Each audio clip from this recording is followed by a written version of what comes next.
हिंदी पत्रकारिता के 200 वर्ष पूर्व हो रहे हैं और आपका करियर हिंदी पत्रकारिता में बड़ा मेजर रहा है। तो 200 साल होना कोई छोटी मोटी बात नहीं है। कोई अखबार शुरू हुआ और अंततः 1.5 साल में बंद हो गया, लेकिन जो शिक्षाएं देखे गया उस शिक्षा का फायदा हमें आज मिल रहा है। पत्रकारिता जगत में सबसे बदलाव की सबसे बड़ी कड़ी क्या रही? सबसे बड़ी कड़ी रही पत्रकारिता के दौर में इंटरनेट का आगमन। इंटरनेट ने प्रिंट की 2 कमियों को दूर कर दिया। अखबार 8 पेज के, 12 पेज के, 16 पेज के होते थे, अब वो कमी दूर हो गई। आप सोचिए कि भगत सिंह की फांसी की खबर छपी तो 1 हफ्ते बाद लोगों को पता चला कि भगत सिंह की शहादत हो चुकी है। आपने इस वेब दुनिया की शुरुआत के पहले ही हिंदी पत्रकारिता को इंटरनेट पे लाया था कि इंटरनेट कहीं ना कहीं उस समय वही लोग समझ पा रहे थे जो लिटरेसी में थोड़े ऊपर थे, और उस दौर में लिटरेसी का मतलब थोड़ा अंग्रेजी से जोड़ दिया जाता था। लोगों को लगता था कि कंप्यूटर जानने के लिए अंग्रेजी आना बहुत ज़रूरी है। आप कल्पना कीजिए कि जब दुनिया में पहला कंप्यूटर बना तो कितनी हंसी उड़ाई।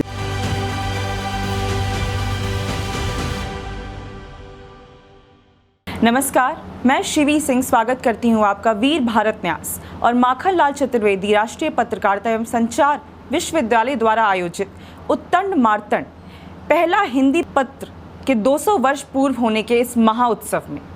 आज इस उत्सव में हमारे साथ 60 से भी ज़्यादा पत्रकार हमारे साथ जुड़े रहे और उन सबके बीच बच्चों ने कई सीख सीखी। पत्रकार कई जगत से आए थे, प्रिंट मीडिया, टीवी, रेडियो, लेकिन कुछ लोग होते हैं जो इन सारी कलाओं के माहिर होते हैं। आज एक ऐसे ही व्यक्ति हमारे साथ जुड़े हुए हैं, प्रकाश हिंदुस्तानी सर। नमस्कार, धन्यवाद, बहुत बहुत धन्यवाद इतने खूबसूरत परिचय के लिए। सर बहुत बहुत स्वागत है आपका वीर भारत न्यास पॉडकास्ट में। जी धन्यवाद। सर पहले तो मैं शुरुआत करूंगी पॉडकास्ट की ये जानने में कि आपको इस उत्सव में शामिल होकर कैसा लग रहा है और आप क्या कहना चाहेंगे। हिंदी पत्रकारिता के 200 वर्ष पूर्व हो रहे हैं और आपका करियर हिंदी पत्रकारिता में बड़ा मेजर रहा है, तो आप क्या कहना चाहेंगे? एक माइलस्टोन है, एक मील का पत्थर है 200 साल होना, और जश्न मनाने का तरीका भी है, मौका भी है, दस्तूर भी है। तो 200 साल होना कोई छोटी मोटी बात नहीं है। कोई अखबार शुरू हुआ, झंझावतों के बीच चला और अंततः 1.5 साल में बंद हो गया, लेकिन जो शिक्षाएं देखे गया उस शिक्षा का फ़ायदा हमें आज मिल रहा है, हमारी पीढ़ी को मिल रहा है, पत्रकारों को मिल रहा है और इस व्यवसाय के लोगों को भी मिल रहा है। सर अगर आपके करियर की बात की जाए तो आपने प्रिंट, टीवी और इंटरनेट तीनों ही मीडिया दौर को बड़े करीब से देखा है। आपको क्या लगता है कि पत्रकारिता जगत में सबसे बदलाव की सबसे बड़ी कड़ी क्या रही है? सबसे बड़ी कड़ी रही पत्रकारिता के दौर में इंटरनेट का आगमन।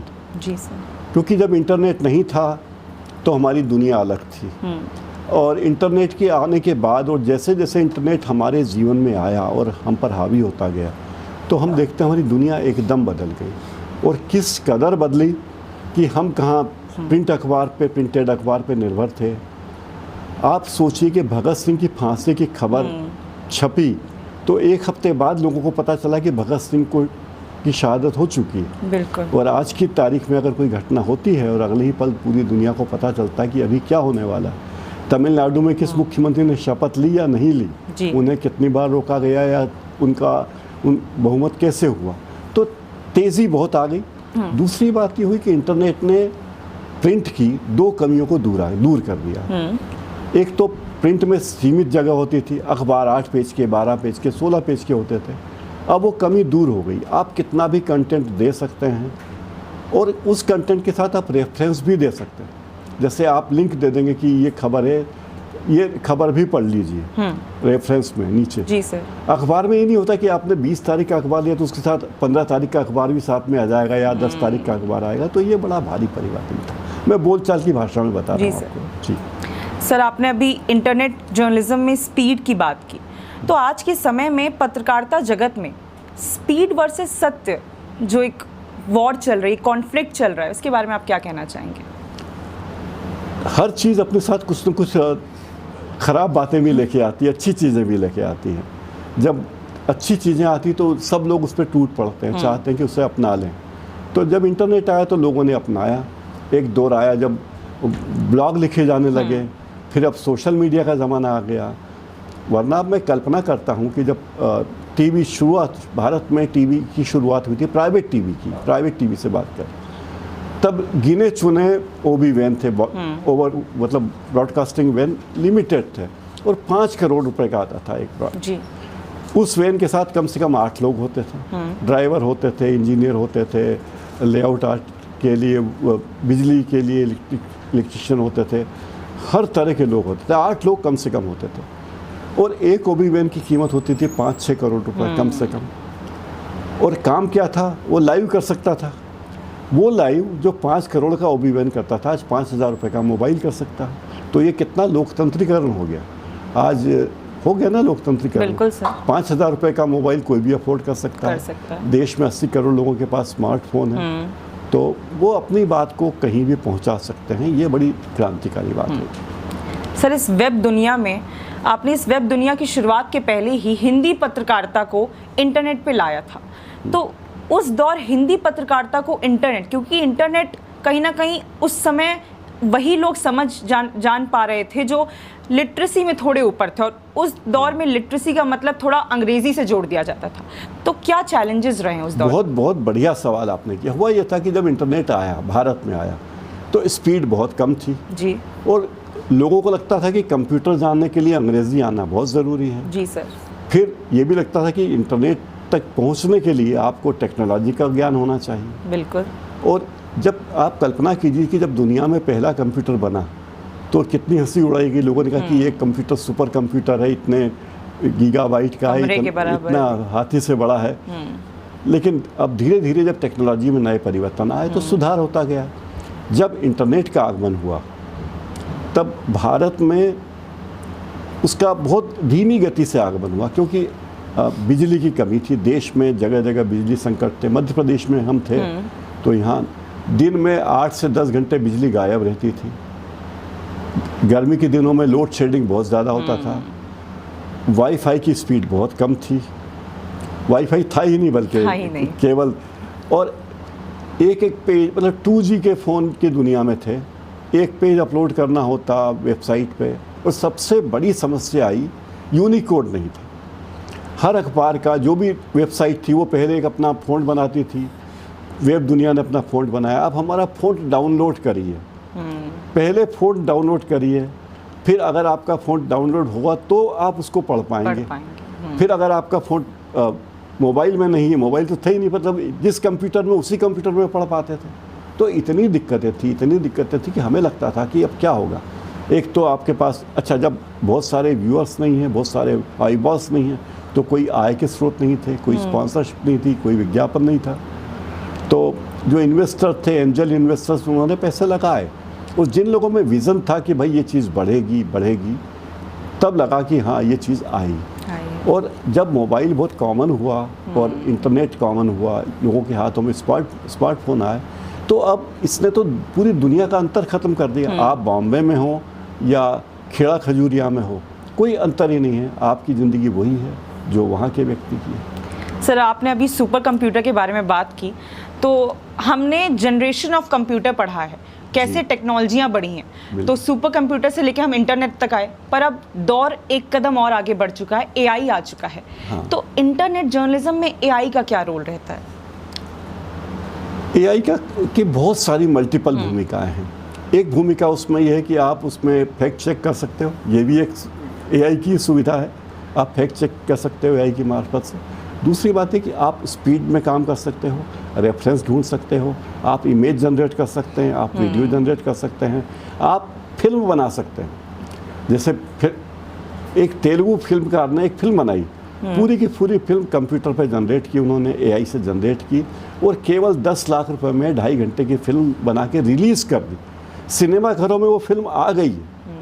तो हो सकता है भविष्य में जो शाहरुख खान हमारे फिल्मों में हीरो हैं, या आमिर खान हैं, या सलमान खान हैं, या अक्षय कुमार हैं, उनकी ज़रूरत ना पड़े, हम अपने इमेज क्रिएट कर दें और वही हमारी फिल्मों के हीरो हैं। एक और बात है, पत्रकारिता ही नहीं, हर फिल्म में आप एआई पे डाल दीजिए कि मुझे एक प्रेम कविता लिख दीजिए जिसमें शाम हो, तन्हाई हो, यादें हो, स्मृति हो, आंसू हो, प्यार हो। आप 10 शब्द लिख के एक प्रॉम्प्ट डाल दीजिए कि मुझे इस पे एक कविता लिख दीजिए, प्रेम कविता, जिसमें ये सारे शब्द हों जी। तो वो सारे शब्द को जोड़ जाड़ के कविता आपको मिल जाएगी।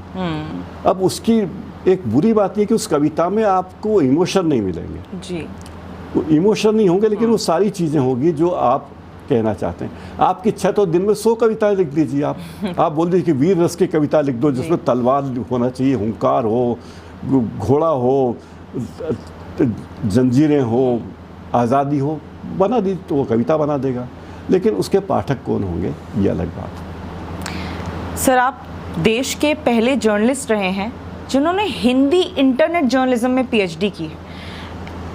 आपने इतने दशकों पहले ये पीएचडी पूरी की, लेकिन हम बच्चों के लिए आज भी बड़ा न्यू कॉन्सेप्ट है कि इंटरनेट जर्नलिज्म में पीएचडी। आप इसके बारे में कुछ बताना चाहेंगे? जब मैंने शुरुआत की थी तो मुझे उसमें 7 साल लग गए। मुझे शुरुआत करने से अंत तक रिपोर्ट सबमिट करने से लिए उसकी समरी सबमिट करने के बाद से थीसिस लिखने के बाद जब मुझे अवार्ड हुई पीएचडी तो 7 साल लगे। और मज़ेदार बात है कि जब 7 साल बाद मैंने अपनी पीएचडी को पढ़ा तो मुझे लगा कि मैं पिछले ज़माने की कोई किताब पढ़ रहा हूँ। मुझे अपनी ही थीसिस इतनी गैर ज़रूरी लगी क्योंकि इतनी तेज़ी से दुनिया बदल रही बहुत, क्योंकि तब एआई की कल्पना नहीं थी, चैटबॉट की कल्पना नहीं थी, और ये सब चीज़ें जो इमेज जनरेशन और वीडियो जनरेशन की कल्पना नहीं थी। तो हमने उन दिनों मुख्य चीज़ें थी वेबसाइट और वेब पोर्टल। गिने चुने वेब पोर्टल थे और अखबारों की वेबसाइट थी, मुख्यतः times of India, Hindu, statesman, इनकी वेबसाइट थी। तो उनकी वेबसाइट्स में क्या करते थे, जो अखबार में खबर छपी वही खबर उठा के डाल देते थे। ये अगर आप अखबार नहीं पढ़ पा रहे तो अब, लेकिन अब जो अखबारों के ऐप हैं, न्यूज़ के ऐप हैं, उसमें वो पहले खबर दे देते हैं कि ये खबर हो गई और वही खबर अखबार में भी आई अगले दिन, पर दोनों का मिजाज अलग होगा। तो कितना काम आसान हो गया। मुझे लगता है कि बहुत आसान काम हो गया पत्रकारों का। और कुछ बड़े अखबारों में तो पूरे एआई से एडिटिंग होती है। अखबारों ने अपने टूल्स बना लिए हैं एआई के। सर टाइम्स ऑफ इंडिया 3 साल पहले ही टूल बना चुका है, हिंदुस्तान टाइम्स का टूल है, स्टेट्समैन का टूल है, हिंदी के अखबारों ने भी अपने टूल्स बना लिए हैं। आप पूरी खबर डाल दीजिए, कह दीजिए कि इस खबर में जो प्रूफ की मिस्टेक्स है, remove all the correct all the proof, तो वो प्रूफ पढ़ के आपको दे देता है। तो कितनी बड़ी सुविधा। आप उसमें लिख दीजिए कि जो भी रिपीटेशन उसको हटा दीजिए, तो वो रिपीटेशन माइनस कर देगा, रिपोर्ट दे देगा। तो आपका काम आसान हो गया, एडिटिंग आसान हो गया और खबरें जनरेट करना आसान हो गया। बहुत खूब कहा सर आपने। आपको अपनी पढ़ी हुई थीसिस भले ही गैर ज़रूरी लगें, लेकिन आपके किए हुए काम हिंदी पत्रकारिता जगत में बहुत ज़रूरी लगते हैं हमें जी। सर आपने माथुर साहब, राजेंद्र माथुर साहब और धनबीर भारती जैसे दिग्गज पत्रकारों के साथ काम किया है, तो आपके पत्रकारिता जीवन में उनका क्या रोल रहा है?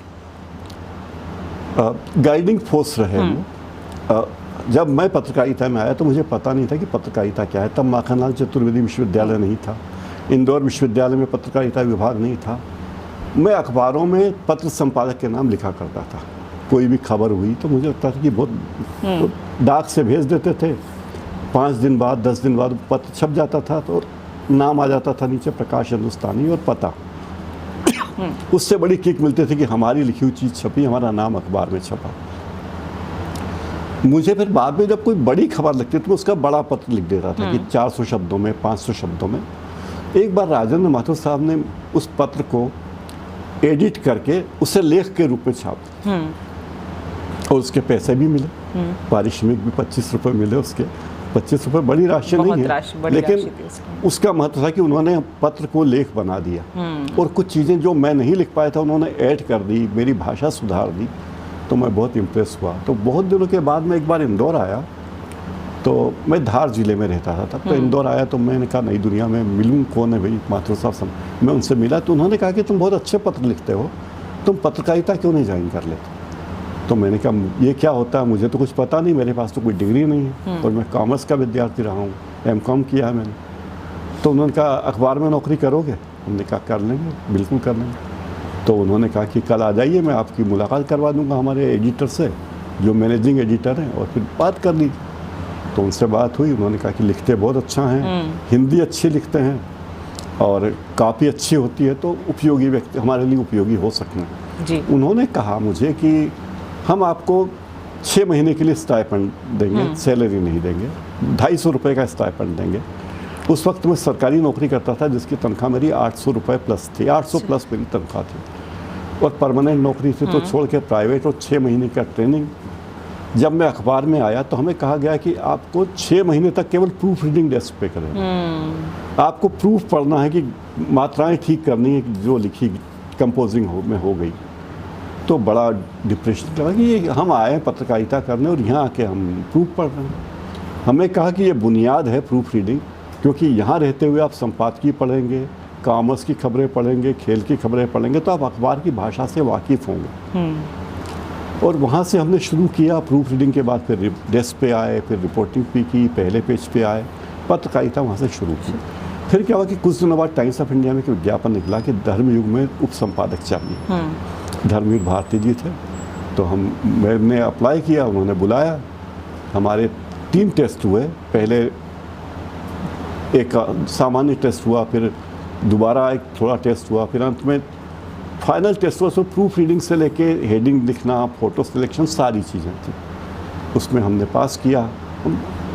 तो 3 लोगों का चयन उन्होंने किया, धर्मवीर भारती जी ने। पर उस ज़माने में धर्मयुग में नाम छपना बहुत बड़ी बात थी। किसी की एक कविता छप जाती तो वो उसको लोग कवि मानते थे, कहानी छप जाती थी कि भाई धर्मयुग में इनकी कहानी छप गई, वो क्रेज़ था। तो मैं गया तो बहुत मुझे बहुत गर्व महसूस हुआ कि मैंने बहुत कुछ अचीव किया। और धर्मयुग में एक और अच्छी बात ये थी कि धर्मयुग, इलस्ट्रेटेड वीकली और माधुरी, ये तीनों दफ्तर बिल्कुल इस तरह थे कि एक 4 फीट का एक डिवाइडर था तीनों के बीच में, तो वहाँ हम बातचीत करते थे। तो प्रीतिश नंदी संपादक थे, विमला पाटिल वहाँ संपादक थी, धर्मवीर भारती हमारे संपादक थे, विनोद तिवारी माधुरी के संपादक थे। एक्सपोजर इतना मिला उस कंपनी में। और वहाँ आप देखते हैं कि बड़े बड़े लोग टाइम्स की बिल्डिंग में आ रहे हैं, कभी शूटिंग के लिए अमिताभ बच्चन आए हैं, कभी गुलजार आए हुए हैं, कभी राखी आई हुई हैं। और जिस कैंटीन में हम चाय पी रहे हैं वो लोग भी वहीं बैठ के चाय पी रहे हैं, गुलजार उस टेबल बैठे हैं, आप इस टेबल बैठे हैं।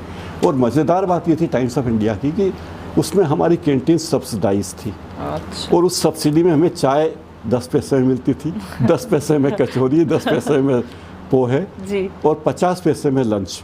वो सब्सिडी थी हमारी, कंपनी देती थी बाकी पैसा। तो बड़ा अच्छा लगता था कि भाई, हम कहते थे इतनी तनख्वाह कंपनी हमें दे रही कि हम उस पैसे से चाय का स्विमिंग पूल बना सकते हैं, उस पर स्विमिंग कर सकते हैं।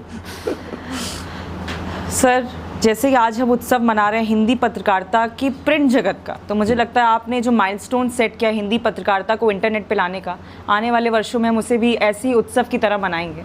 बहुत बहुत धन्यवाद हमारे साथ इस पॉडकास्ट में जुड़ने के लिए। आपने मुझे गौरवान्वित किया, बहुत अच्छा लगा, शुक्रिया। इंटरनेट में जब पत्रकारिता की गाड़ी को आप चलाएं तो स्पीड के गियर को बढ़ाने के साथ साथ सत्य की सीट बेल्ट ज़रूर पहनें, वही आपकी पत्रकारिता को बचा के रखेगा। धन्यवाद।